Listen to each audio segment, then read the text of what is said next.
So we're here in Kentucky, early spring, and we're shaking some bees.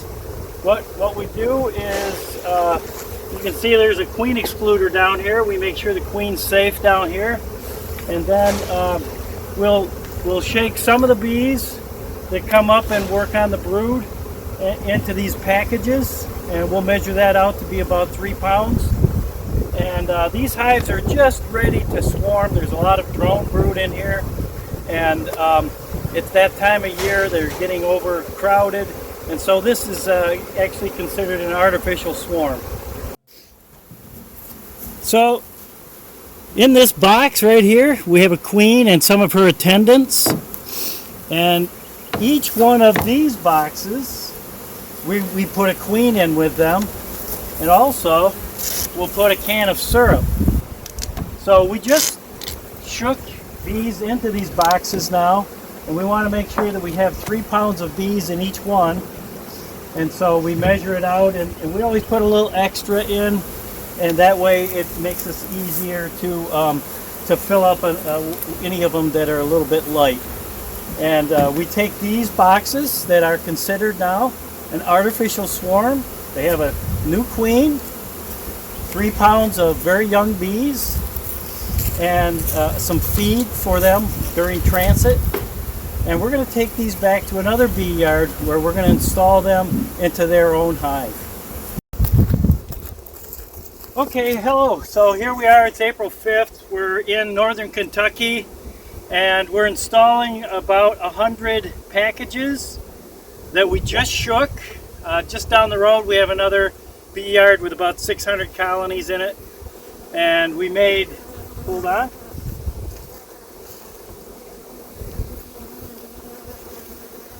we put 3 pounds of bees in each one of these boxes, and we're going to assemble a nuke, and I'll show you what we have in here.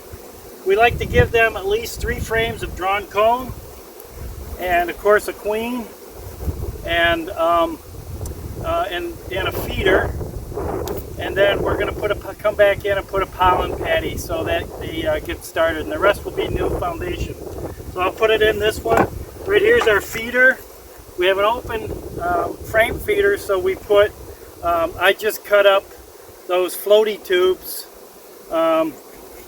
those kid floaty tubes. I cut them into little squares, and so that floats on the liquid, and the bees don't drown in our syrup.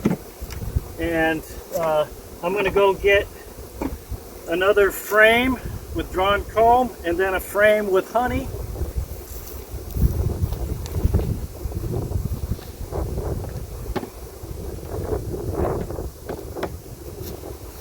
I have to put these frames in that secure box, or the bees will all be mobbing all over it. Let's go ahead and install these guys.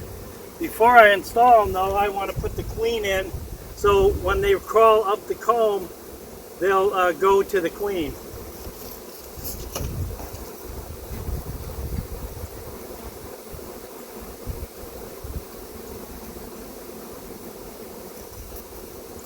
So there's a candy plug in this queen cage, and there's a queen with some attendants, and so I'm going to take the cork out with a screw so I don't accidentally poke through this candy and stab the queen.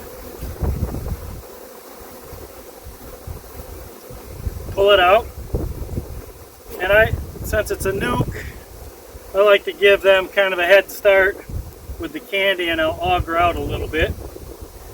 Now let me get a frame of honey.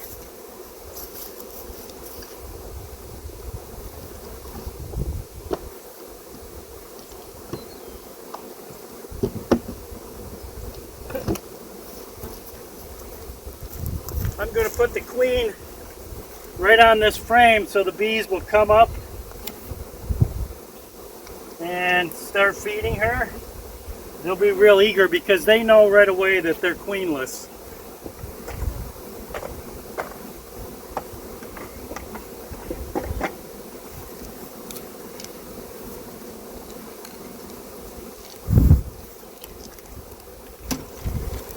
Here's 3 pounds of bees, and here's their new home.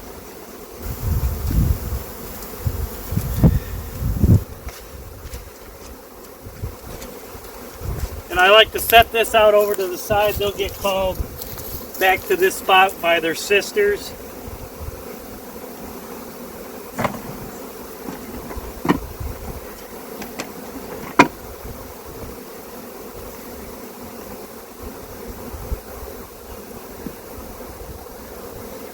I'll come back in here and put some syrup in our feeder, and like I said, also a small pollen patty substitute, and then we'll keep an eye on these guys, and they should be ready in about 3 weeks. That queen, once she gets released, she'll start laying eggs, and in 3 weeks those eggs will start hatching, and then we distribute the NUCs.